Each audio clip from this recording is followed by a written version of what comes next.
voyez? Ah bah non. Ça a l'air d'aller là. Oui, là j'ai l'impression de mesurer 1m12, William. Mais pas le du siège tout. est un... Pourquoi vous dites ça? Regarde. Ah oui. Oui, bizarre. Finalement, Hein. oui. Voilà. C'est le siège cassé, il y en a 4. Il y en a un qui est cassé sur les 4 et c'est le mien. Voilà. Alors, ça va là? Ah non? Parfait là. C'est bien là? Allez, on y va. Alors, je vous parle régulièrement du kiosque du lundi. Le kiosque du lundi, c'est un kiosque rempli de journaux, mais qui parle de tous les sujets.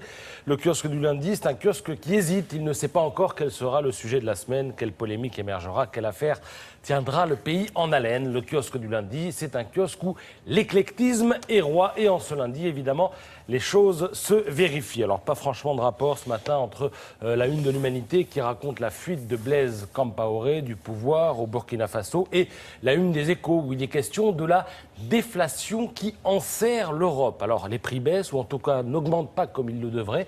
Et ce ne serait pas forcément une bonne nouvelle, car la mollesse des prix entraîne la baisse des chiffres d'affaires, ensuite la baisse des marges, et tout ça n'aide pas à l'investissement et à la lutte contre le chômage. Ce phénomène, d'ailleurs, porte un nom.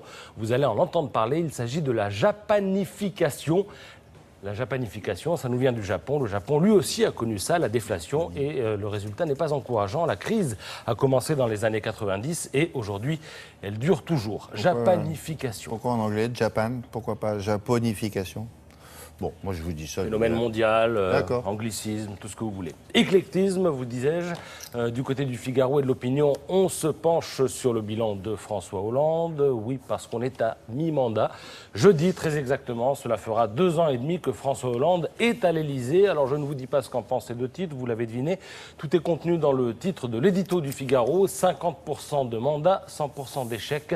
Il n'y a rien à attendre, sauf si le chef de l'État se métamorphosait, écrit ce matin Paul-Henri Dulimbert.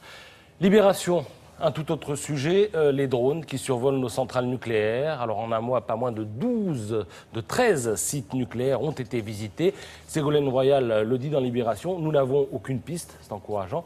On ne sait pas qui joue et surtout si quelqu'un s'amuse réellement, écrit pour sa part Johan Hufnagel dans son édito qui curieusement plaide pour une démocratisation totale du drone. Mettre le pouvoir des drones dans nos mains de civils, dit-il, ce serait se réapproprier notre espace aérien. Je sens que ça va faire plaisir aux militaires qui, pour l'instant, sont les principaux utilisateurs de cette technologie. Éclectisme du lundi, un éclectisme qui ne saurait faire l'économie de quelques titres sur le GIEC, qui hier à Copenhague a rendu public son 5e rapport. Alors c'est la une de l'Alsace, des dernières nouvelles d'Alsace, de Direct Matin ou encore de La Croix. Que faut-il retenir? Eh bien qu'en matière de réchauffement, il n'est pas trop tard pour agir. Le problème, c'est que tous les ans, on nous dit il n'est pas trop tard pour agir, et ce qui fait que psychologiquement, on se dit qu'on peut encore attendre un petit peu. Quel fardeau, cette planète. Un homme, regardez, la porte sur ses épaules à la une de La Croix, que l'on va voir apparaître, et il nous parle des freins. La Croix nous parle des freins à l'action. On va voir la une de La Croix, la voilà.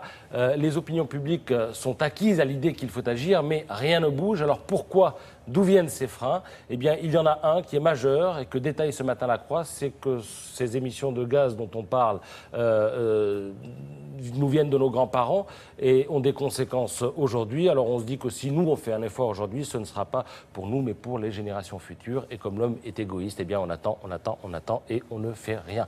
J'attire enfin votre attention sur la une du Parisien qui nous explique que les femmes payent certains produits plus chers que les hommes. Et le Parisien, alors le gouvernement, il ne peut rien faire sur le chômage, mais là apparemment il va saisir du dossier.